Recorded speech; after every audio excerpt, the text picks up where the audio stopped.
or making something beautiful. It's about problem solving. We learned that design is being able to work with incomplete data, with fuzzy goals, and with unsolved problems, and that design has the power to change behavior. We also learned that design comes with a great amount of responsibility, because what we put out in the world as designers matters. It can change how we interact with the world around us, with one another, and can even have unforeseen consequences that we never intended.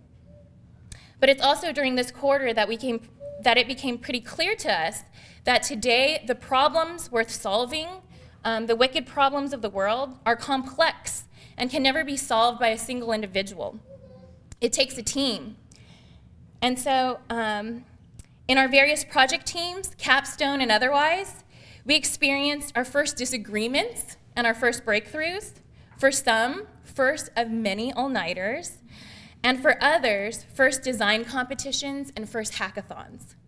And in our teams, we also celebrated our first interviews and our first job offers. In our prototyping studio, even while working individually, we were inspired by one another week after week. And while I was beyond thrilled to simply get a simple LED to blink, I was awe-inspired by the creativity demonstrated by Albert's Arduino-powered, let me get this straight, Arduino-powered motion-activated raccoon repellent super soaker. And Xiaoyu and Anikit's head-mounted, neck-strengthening 2048 game controller, the DDR meets Simon vending machine created by Tara and Nina, and who can forget Hadizah's motion-activated selfie machine. So looking back, I realize now more than ever that design and what we've gained in this program is all about the people and the relationships and connections we've made with each other and all of the interactions that we've had in the process. Through the entire year, we've been challenged by one another to become better thinkers, better researchers, better designers, and better builders and makers. And looking forward to the many more firsts before us as we start our careers, I hope we all would recognize that we've also received a first-class education and have made first-quality professional and personal relationships. We are indeed leaving this program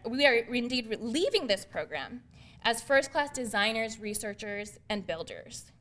We ended our kickoff and introduced our cohort to the larger dub community in this very room with a haiku that went like this. 1-year degree, 3 epic days in the bag, challenge accepted. Now, 336 days later, inspired in part by Joe and Alma, I felt it was only fitting that we do the same to kick off the next chapter. So, not quite yet, but a degree in hand, a team of pioneers we stand, challenge completed. Congratulations, class of 2014.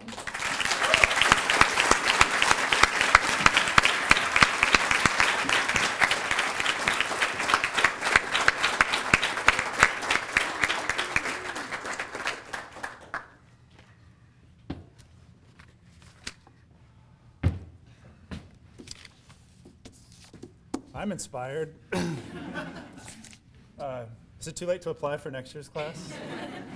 Wow, that was terrific. That might be the best commencement speech I've ever heard, actually.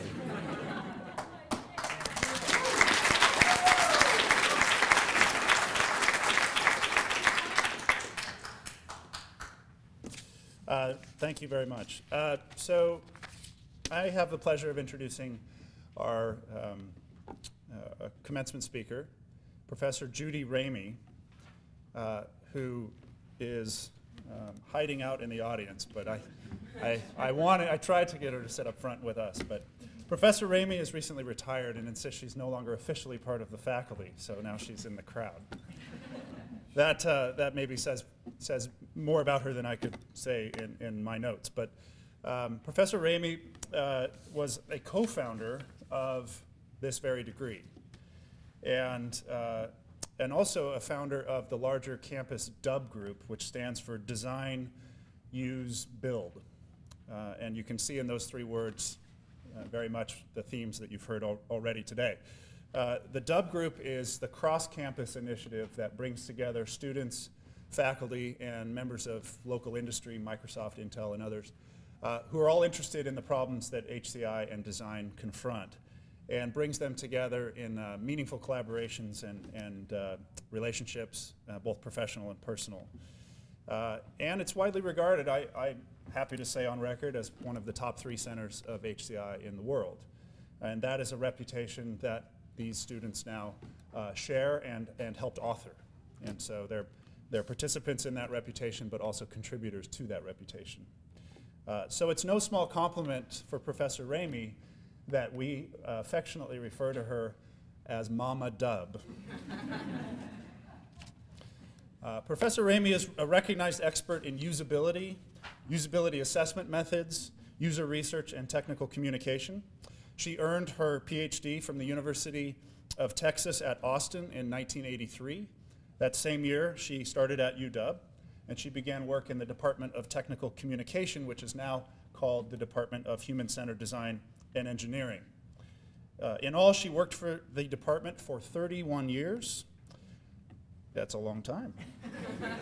And served as its chair from 1997 to 2008, which is also a long time to be a chair. In 1990, she founded the nation's first academic usability lab, the LUT Lab, which stands for the Laboratory for Usability Testing and Evaluation. 1990, I think, was the year I started high school or maybe finished 8th grade. And usability was certainly not on most people's radar at all, and industry included. And so a lot of the products and things that we were experiencing at that time in the world had no real user-centered aspect to them. And it's work by people like Professor Ramey that helped bring users and human concerns to the forefront of technology design, which for all of us who benefit from that today, we owe Ramey and others like her a great debt of gratitude for making the things with which we interact that much easier to use and delightful. Now, the MHCI+D degree is not actually the first degree or even the second degree that Professor Ramey founded. She also founded the master's degree and the PhD degrees within the Department of Technical Communication from which she came. Among her many awards are, too many to list, but the J.R. Gold Award from the Society for Technical Communication, the 2011 Ronald Blick Award for Distinction in Technical Communication Education, and the Fellows Award from the Association of Teachers of Technical Writing. So I cannot personally think of anyone better to serve as the inaugural commencement speaker for this program than Professor Ramey. The program truly would not exist without Mama Dub's tireless effort and vision. So please welcome to the stage Mama Dub, Professor Judy Ramey.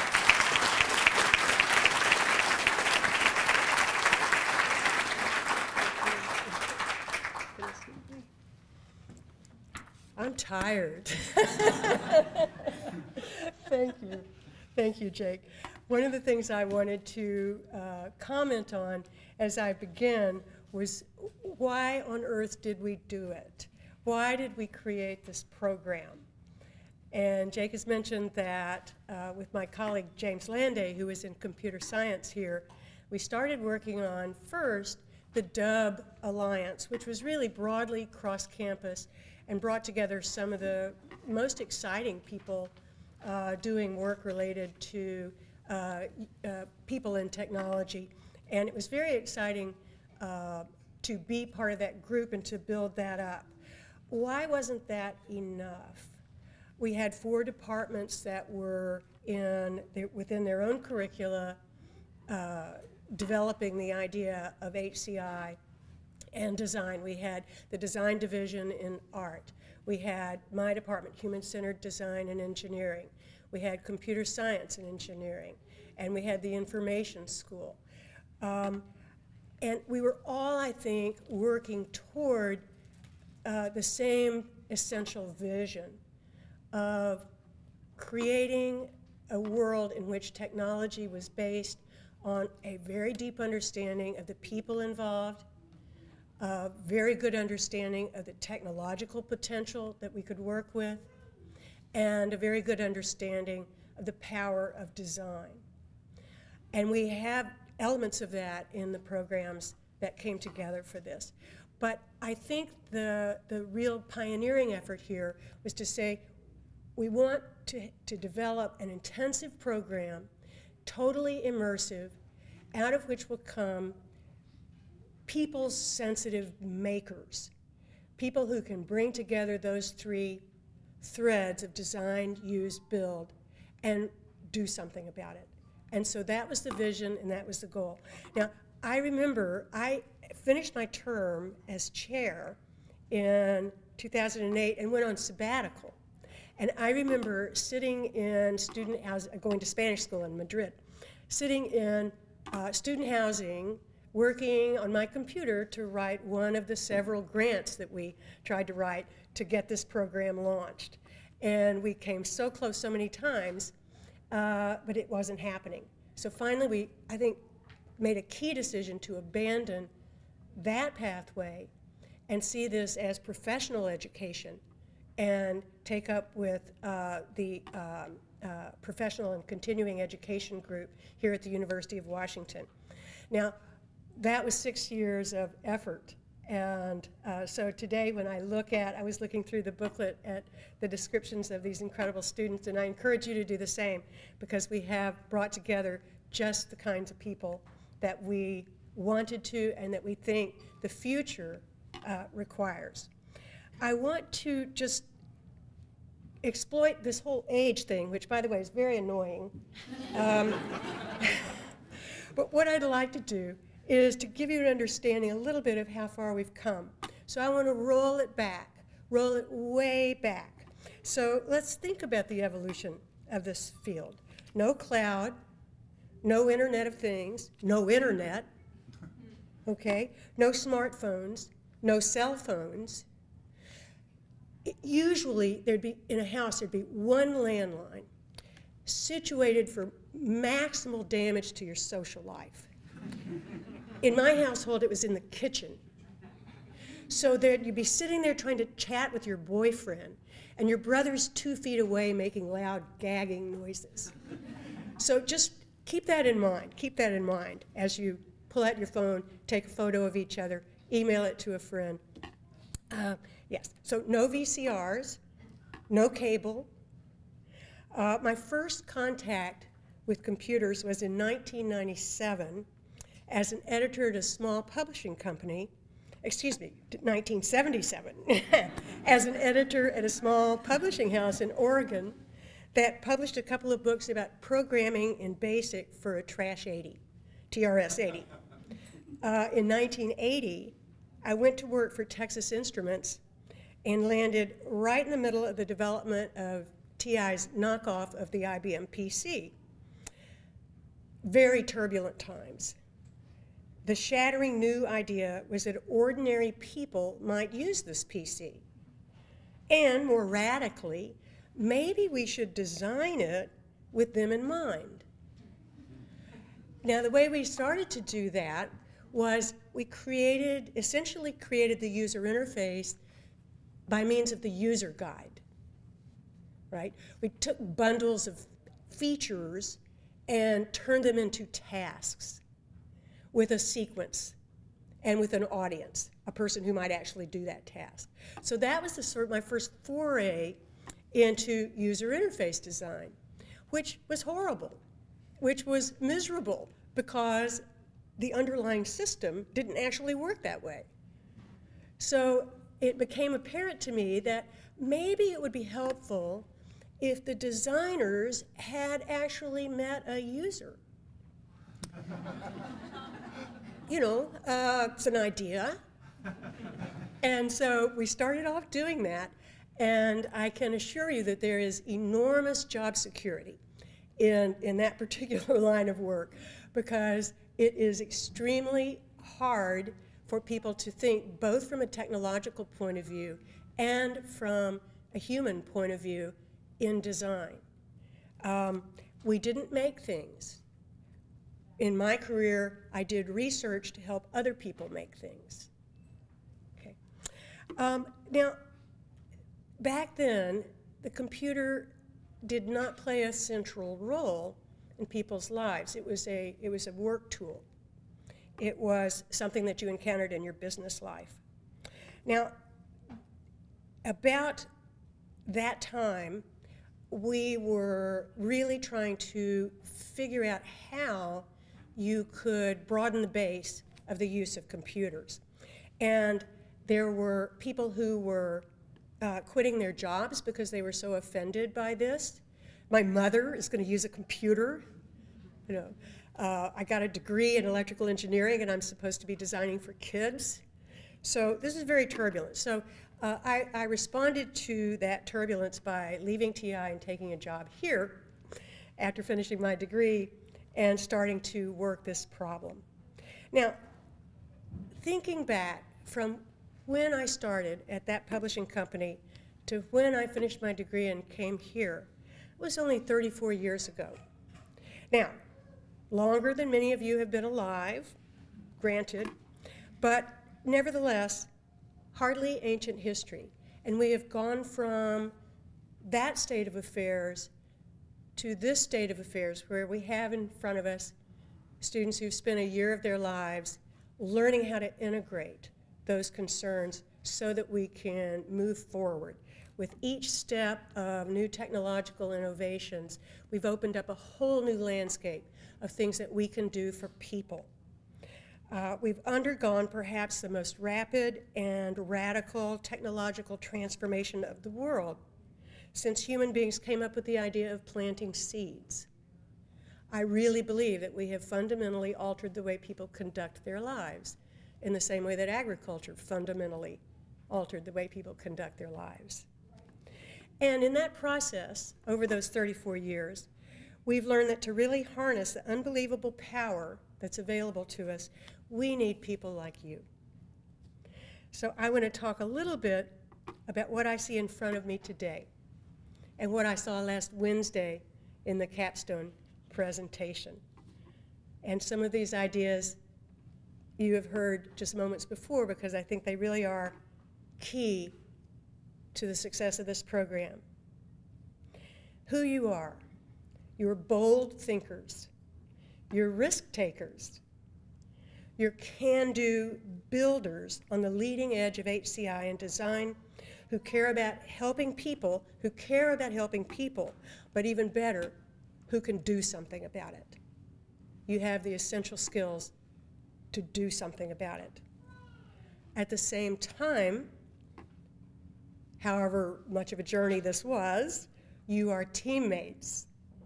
You have learned to work together to succeed in an intensive, demanding program that asked you to stretch big time, day after day. You owned your experience. And I heard about this through the advisory group more than through my own direct experience with you, but I was very impressed with it. You made your voices heard in refining the program in its debut year. Your contributions will endure not only in the program's features, but in its essential culture going forward. The journey that you have taken together over the past year has created personal bonds among you that will support you both personally and professionally for years to come. We encourage you to continue to cultivate these ties and to support each other as you move ahead in your careers. We also urge you, as our inaugural class, to stay in touch. Come back and contribute to the continuing evolution of this program in the future. Bring us your projects. Help guide our students. Maybe there's an aspiring teacher among you. We want to continue our relationship with you. It's been critical to our success. We are here to celebrate you and your accomplishments. But in closing, I'd also like to celebrate your family and friends, many of them here with us today, who have supported your hard work, put up with your schedules, and many other ways helped you succeed. We are at the last milestone. Congratulations to you all.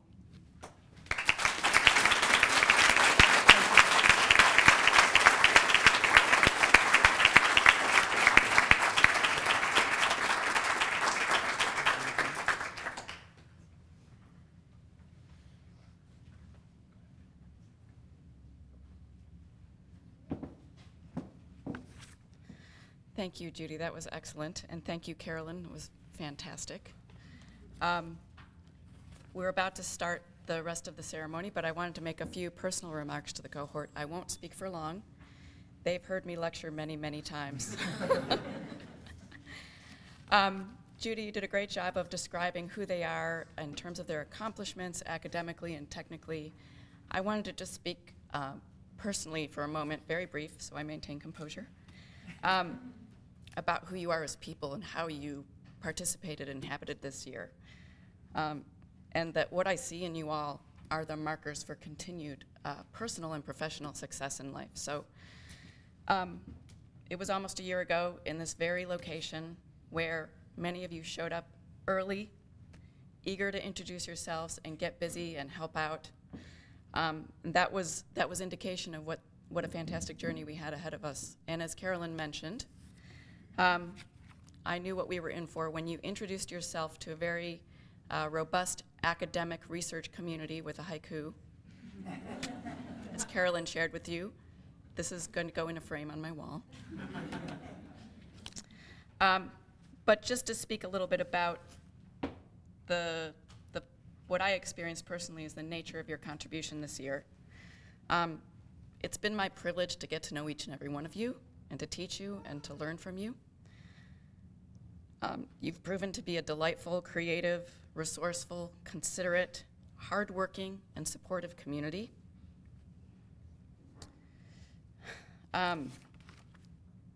You have gained skills and lost sleep. You've let us know when you needed to be pushed harder and when we could expect more from you, and you've let us know when you expected more from us. You've weathered and delivered constructive criticism with respect and grace. You identified needs and opportunities and rolled up your sleeves to pitch in and make them happen. You traveled internationally to represent our program. You've exceeded expectations in the quality of work you can deliver and the quality of insights you brought. You cared for and supported each other like family. You made lifelong friendships and valuable professional connections that will serve you for the rest of your life, as Judy mentioned, but continue to nourish those. And I promise you, they will give back in spades. So, in closing, I have to counter something that Carolyn said, in that your final haiku implied that challenge accomplished. But I want to put back to you, the challenge continues. And this is the beginning, not the end of the challenge. So, a graduate degree, one epic year in the bag. Continue being awesome.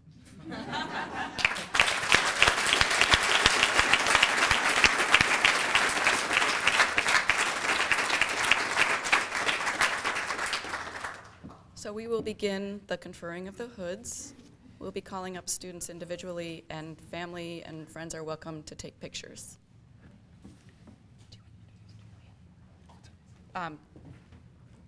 Julie Keynes and Andy Davidson will be assisting in the ceremony.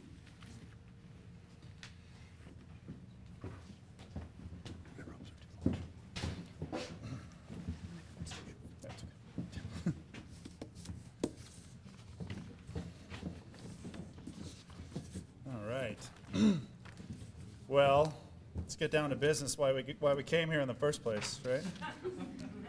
Got some business to take care of. That's right.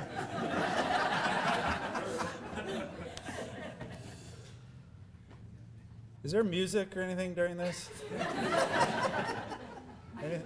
Anything? Whistle? All right. It's up to you. Okay, well, I guess there's no music, so we'll just get underway here. Colin Barrett.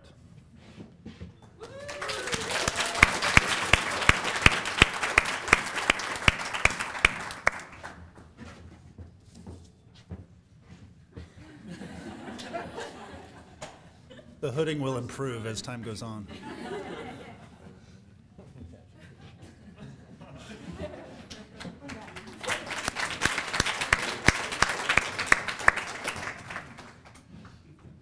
Alex Chang.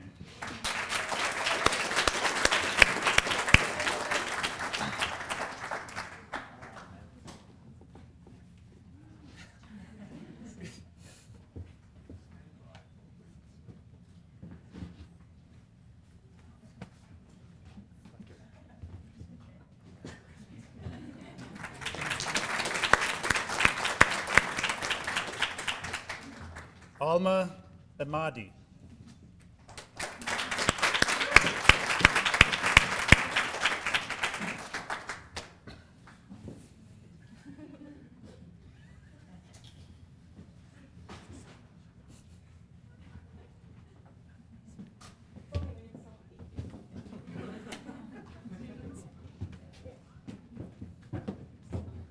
A lot of hugs.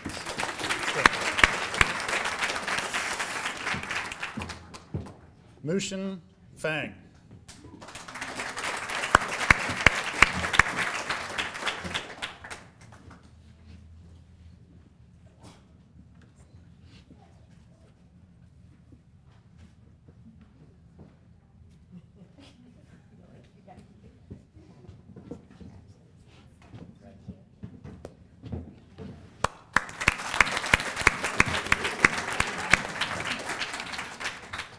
Jeremy Friedland.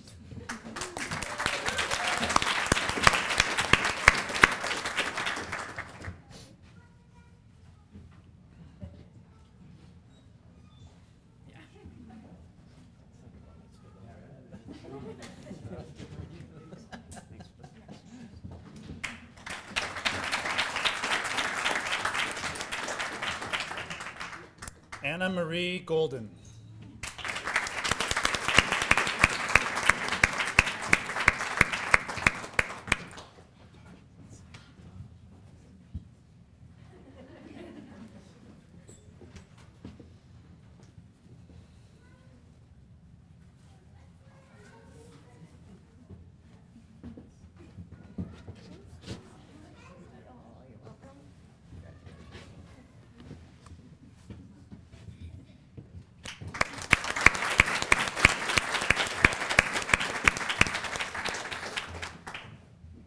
Michael Grzuski.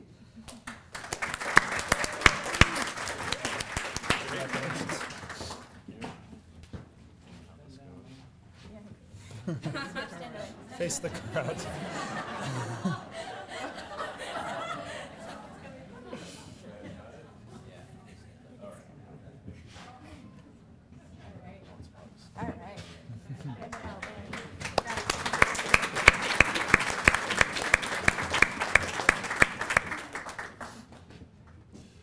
Tarhata Gamelon.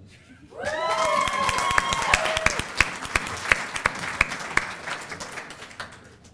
my God, is there anything more awkward? Yeah, there could be.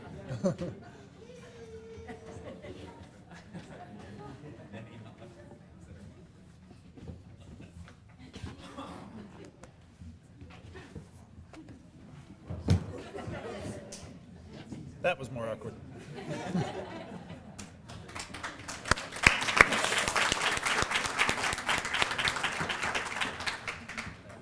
Anakit Honda.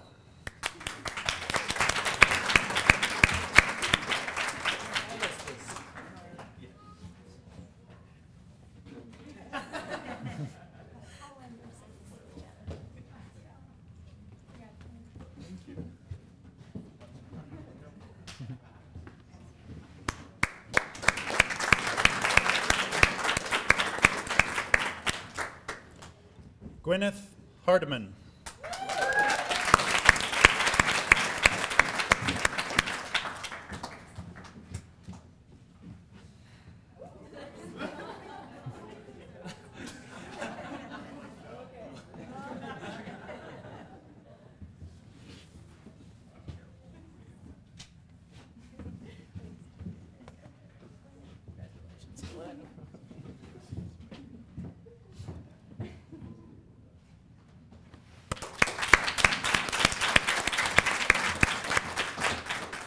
Suzanne Shu.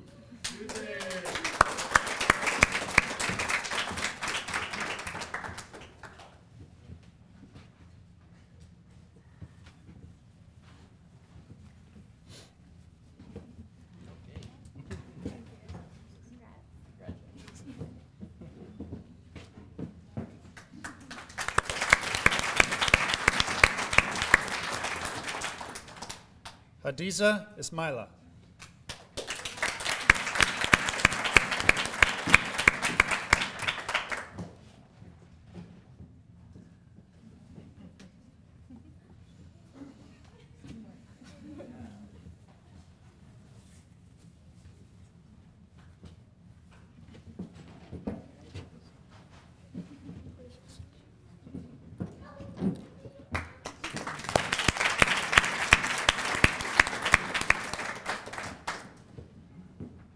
Jun Boom Kim.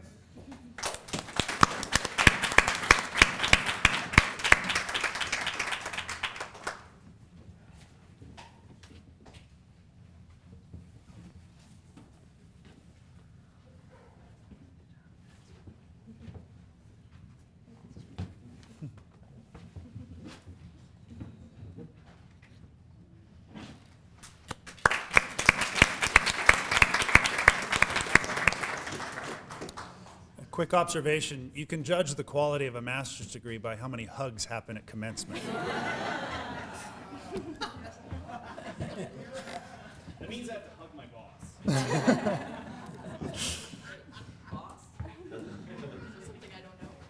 Joe works at Answer Dash. Joseph Coleman. You do have to hug me.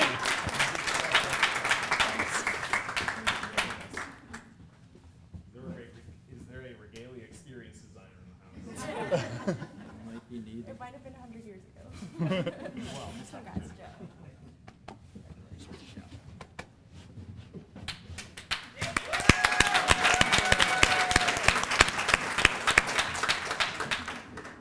Xia Liang.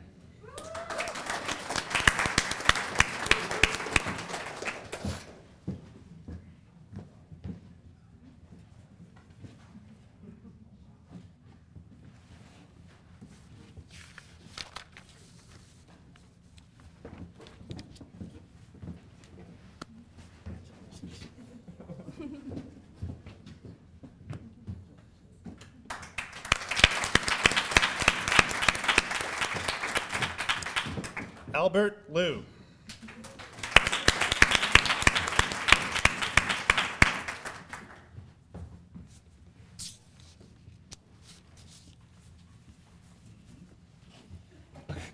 thank you. Congrats, Albert.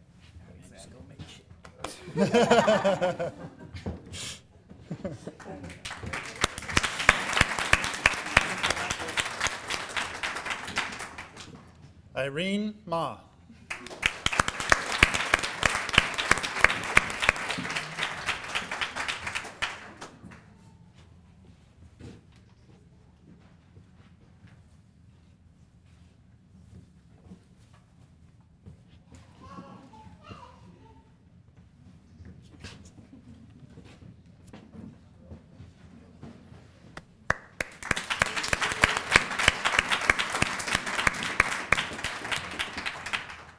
Unati Mehta.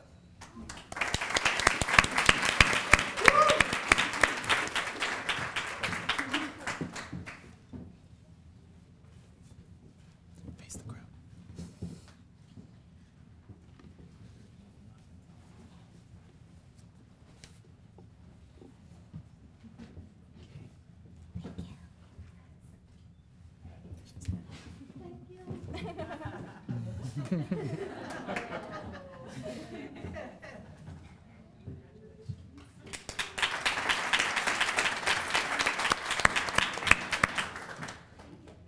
Punchit Songnil.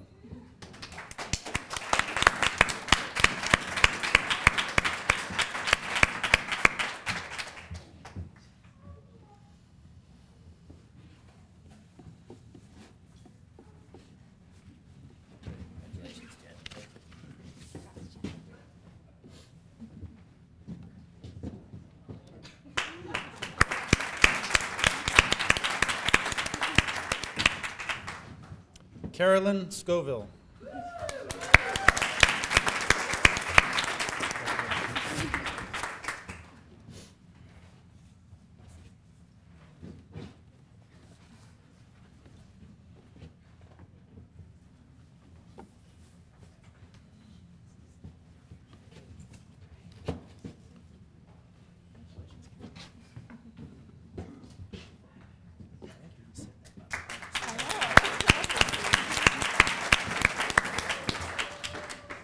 We have one who is absent but would like to read her name anyway.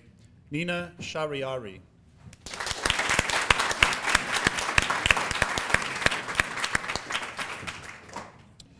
Rijuta Trivedi.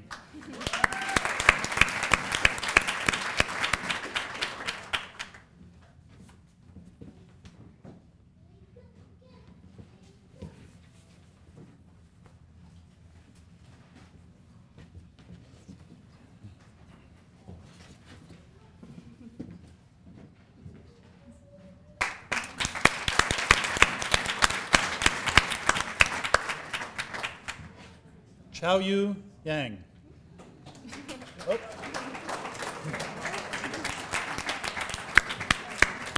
Wrong order, but this was the right order.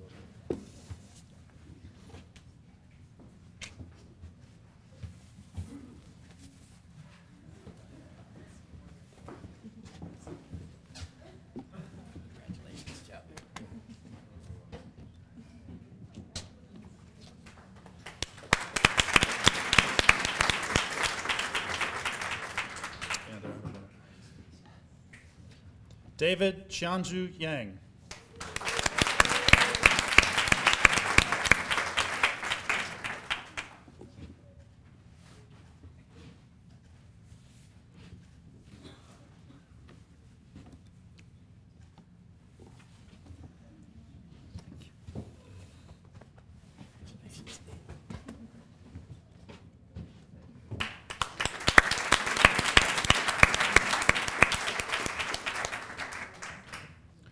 Yamini Venkataraman.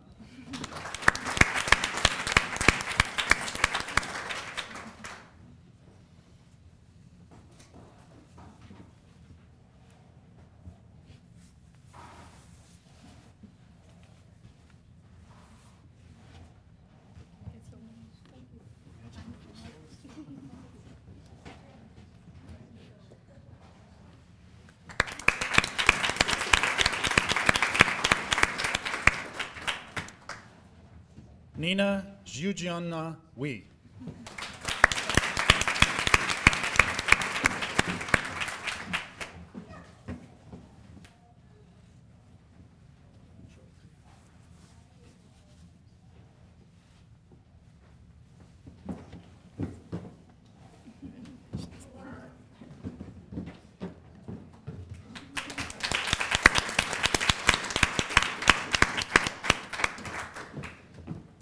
Carolyn Wong.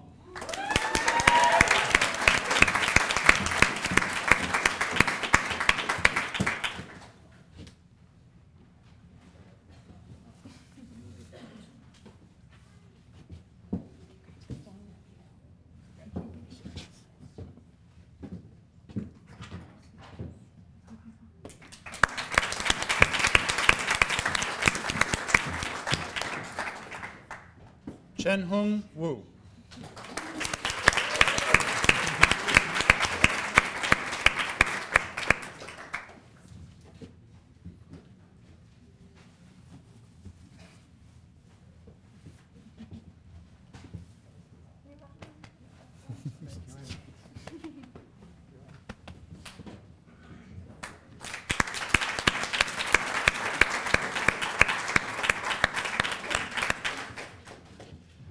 Xianfen Zhang.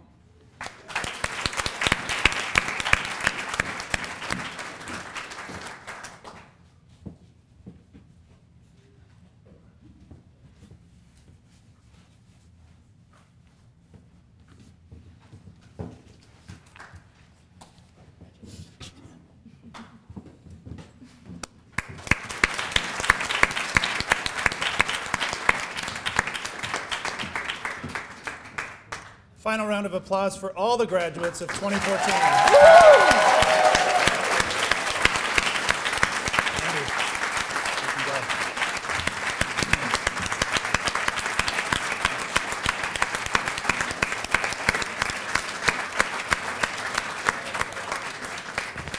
We're not quite done yet. Julie Keynes would like to make a few remarks, please. Today's really about all the graduates, but we did want to say a couple quick words about your fearless leaders. So you guys wouldn't be here, this program wouldn't be here without the nuts and bolts being executed tirelessly by Linda Wagner and Mary Larson.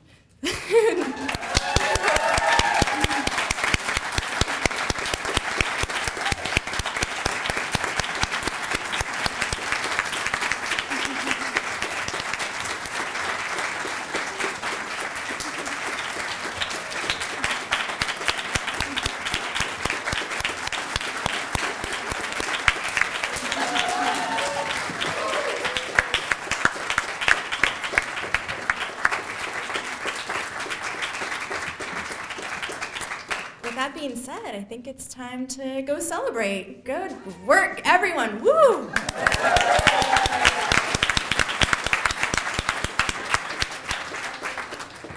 So you're all invited to take pictures and mingle and enjoy a light lunch in the courtyard. Congratulations, class of 2014.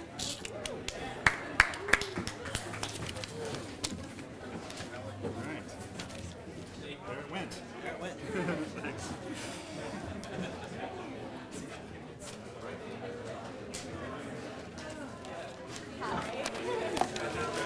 Thanks, Julie.